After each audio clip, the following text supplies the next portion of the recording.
Tony D and Little Joan, and this is a screenwriter's take on episode 4 of Fallout. I'm using some stills here from a site called or channel called The Recap. So, as always, I'm going to go through my non-spoiler review and then my spoiler review. Smash like and subscribe. Thank you for smash liking and subscribing. Check out my books, links in the description. Comedy Horror in South Jersey. It's the Pineys, books 1 through 14, available at Amazon.com. Don't forget, Kindle Unlimited is free. Thanks to all came out yesterday for Nerd Wednesday. It was a bit of a surprise that I did it at all. Kind of got in on the last minute. It was like a party for nerds. And those nerds knew how to party, I gotta say. Those guys, it's the reason I smell like weed and pizza. Anyhow, let's get into it. I'm shooting this the night before. I just got back from it, by the way. Let's get into it. So, the non-spoiler review is, this one was the best of the 4 so far. Yeah, this should have been the first episode. Yep. This absolutely should have been where it started, because this really starts the show. It starts the show and had a story, had a through line. The other 3 episodes, I mean, it's a bunch of nonsense. This is the first real episode. Yes, the other episodes, there's some information in there and a few decent scenes, but this was a good episode. And you'll note, Maximus isn't even in it. And what did I say in the beginning of all my reviews? Maximus, not the worst character I've ever seen. I don't want to knock the guy or his performance. Actually, he has an okay origin. But he wasn't needed. This should have been the first episode. This one right here. This is a short episode. It's only 43 minutes. Probably closer to 40 when you cut out all the credits and stuff. So with the extra 10, 15 minutes you saved that you could add to this episode, you could have easily put in enough information in the wind-up, got Lucy outside the vault, and have her get caught by the ghoul. That you could use that 15 minutes to explain the world and do all that, or at least explain enough of it. And the stuff in the vault, they had this weird wind up how Lucy left and everything. You really didn't even need to show it. You kind of didn't. You could have started it with the raid. Lucy decides to leave. The vault dwellers don't want her to. She leaves anyway. That's all you needed. That's all you needed. And then she meets the ghoul. The ghoul captures her for various reasons. The whole thing with the head and the scientist, you could add that later. You could add all that later. Anyhow. So my non-spoiler review is this is a really good episode. I'm a bit surprised. Matt Berry is also in it as the voice of the robot, and let me tell you, that alone makes this a 9. Because he is perfect for the voice. He is a perfect delivery for crazy robot that says something very pleasant and helps you, and then the next minute says, "Oh, I'm going to do something horrible to you." Don't want to give it away. All right, so that concludes my non-spoiler review. I don't know how you haven't been watching Fallout if you're in my episode 4 review, but let's get into the spoilers. Okay, so we pick up where we left off in episode 3, but just with Lucy and the ghoul. He's pushing her across the wasteland, not feeding her any water, and he gets to a place called the West Side Clinic where he finds Roger, another ghoul who's turning. There's nothing that can be done. He chats Roger a little bit and then kills him. He then proceeds to make um, a butt jerky, as he calls it, which is weird. I'm not sure why the ghouls eat other ghouls, but okay. I guess that's sustenance for him. I forget what the ghouls eat in the game because I didn't play a ghoul. Just usually shot them in the face, but okay. So the ghouls eat other ghouls apparently. It can't be good for you, but whatever. Then Lucy and him get into a fight. She drinks. First, she drinks some. She dying of thirst. She drinks some radioactive water, and although in the game there were pills for that, so I mean I assume Lucy had some, but whatever. So she drinks some radioactive water. Then she gets enough strength to run away from the ghoul. He captures her. They get into a fight. He ends up putting his finger in her mouth, and she bites off his finger. He returns the favor by cutting off her finger. Then he trades her to the supermarket guys, sells her into slavery, okay, and which is definitely in the game. And they're, the pleasant robot played by Matt Berry replaces her finger, says nice things to her, and then announces that he's going to harvest her organs.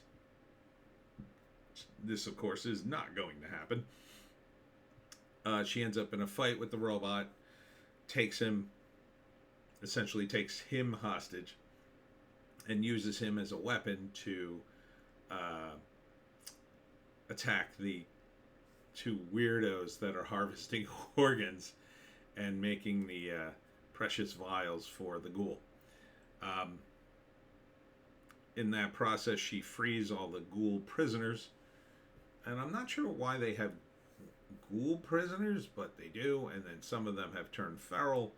And so she insists on freeing them all. And then the feral ones go nuts, kill the other two dudes. She's forced to kill another one.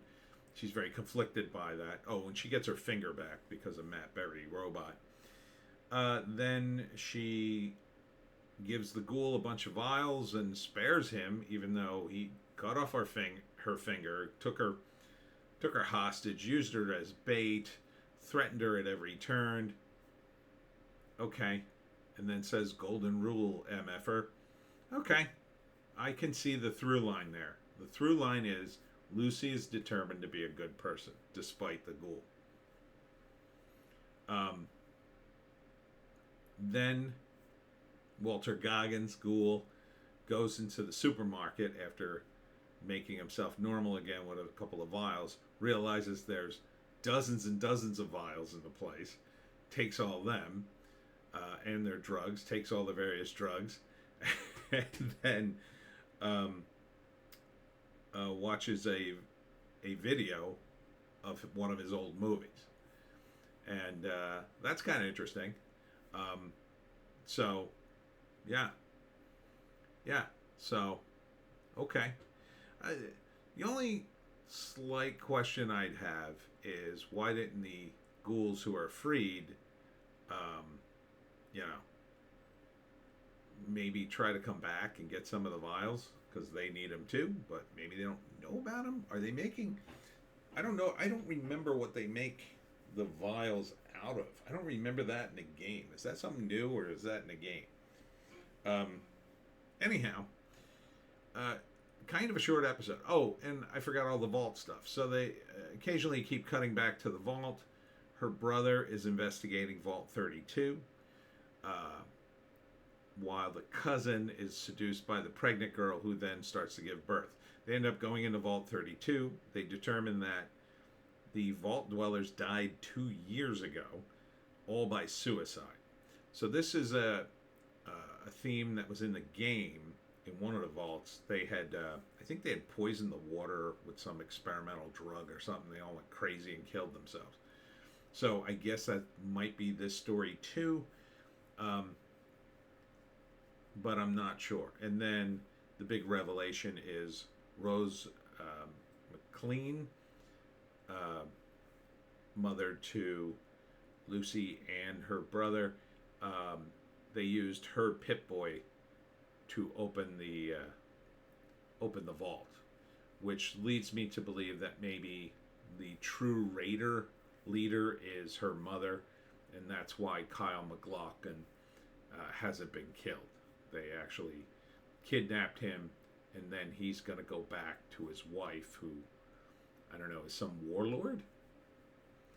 So, lots of revelations there.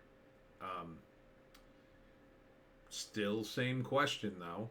Why did Kyle MacLachlan agree to marry his daughter to someone over at Vault 32 if they've all been dead for 2 years? The only explanation is that Kyle's in on it.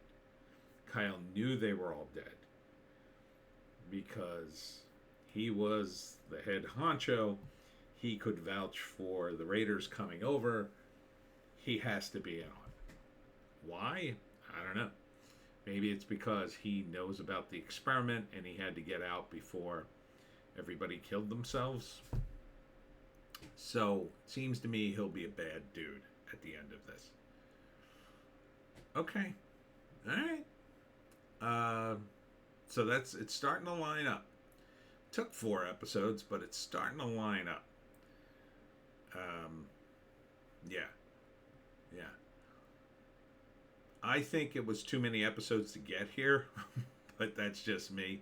And again, Maximus is almost irrelevant to this. This stuff seems to be the meat of it. I don't know, the stuff with the scientist doesn't seem to tie in to Kyle MacLachlan and the Vault stuff. But this is a huge improvement. Huge improvement. So, okay. Not bad. Now, I've been warned by someone in the YouTube comments, after episode 4, it drops off. So, I'm a little worried about the next episode. But we'll see. This one was good, but maybe it peaked here. As I say, I would have started with this episode.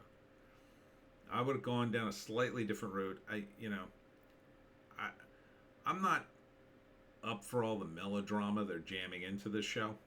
I just like it that they're roaming the waste. They could get a different MacGuffin every week, every episode, really. I think that's what they need to go for rather than this whole soap opera thing. But, I'm not sure how Maximus is going to tie into all this. Now, I mean, the only real connection he has to these two characters is he attempted to kill the ghoul, or they fought anyway, and he seemed to feel bad that Lucy he thinks Lucy is dead, and seemed to have maybe a thing for her. So maybe that's how they'll be able to tie it all in. When they meet again, Lucy will stop him from killing the ghoul because this time they'll be friends, and then they'll all be friends. So, it's starting to line up. It's starting to line up a bit. I'm cautiously optimistic now. It's a bit down on the show for most of this run so far, but this was a good episode. Again, I'm not too sure if normies are following this. Feels like they'd be, maybe that's why they needed the wind-up, but I don't feel like the wind-up of the first 3 episodes really gave you a whole lot to go on. It's close-ish to the game. I'm really annoyed by the Vault Dwellers attempting to help the Raiders. Just seems too stupid to me. And if Kyle MacLachlan is one of the bad guys, it seems to me even stupider. Because if he has that capability of evil, certainly the Vault Dwellers have the capability to at least see that the Raiders aren't going to be rehabilitated anytime soon. That they really ought to just put them out of their misery, or at the very least, just one at a time, take them outside the vault and cut them loose, and then maybe they never come back, in any kind of force. Just leave them out there defenseless. I don't know. But even the vault stuff didn't bother me as much this episode. The brother is starting to really have more characterization. We're getting to know him a little more, and even though the cousin is a bit bumbling, the brother doesn't seem to be bumbling. He had an issue in the beginning with the Raiders, but now he seems to come into his own. So, yeah, all right. So I am probably going to watch another episode, so I guess we're going to keep doing this. Good job, guys. Good job. Just wish you could have gotten it sooner. Yeah. All right. That's it for me, Tony D. and Little Joan. I hope you've enjoyed this Screenwriter Take. I know. It's about time I like something, right? You're saying, he always hates everything. Oh, he finally likes something. I might have to watch this. Yeah, if you're a normie, you'll probably still have to watch the first 3 episodes. I think, though, you could watch this episode. It stands pretty much on its own. If you kind of at least know the general gist of Fallout. You kind of, it's still a little lacking. It's not perfect. I give it about a 9. And that's because I'm a big fan of the game. I get it. I don't know if the normies would get the ghouls. They haven't totally explained the ghouls yet, which I wish they would. I wish they would just have one character just do the spiel. Like, well, the ghouls, they were blasted by radiation and now they're immortal. We don't quite understand how they live. Something like that. Just one explanation of the ghouls. Haven't really gotten it. So, all right. We'll see you in the next one.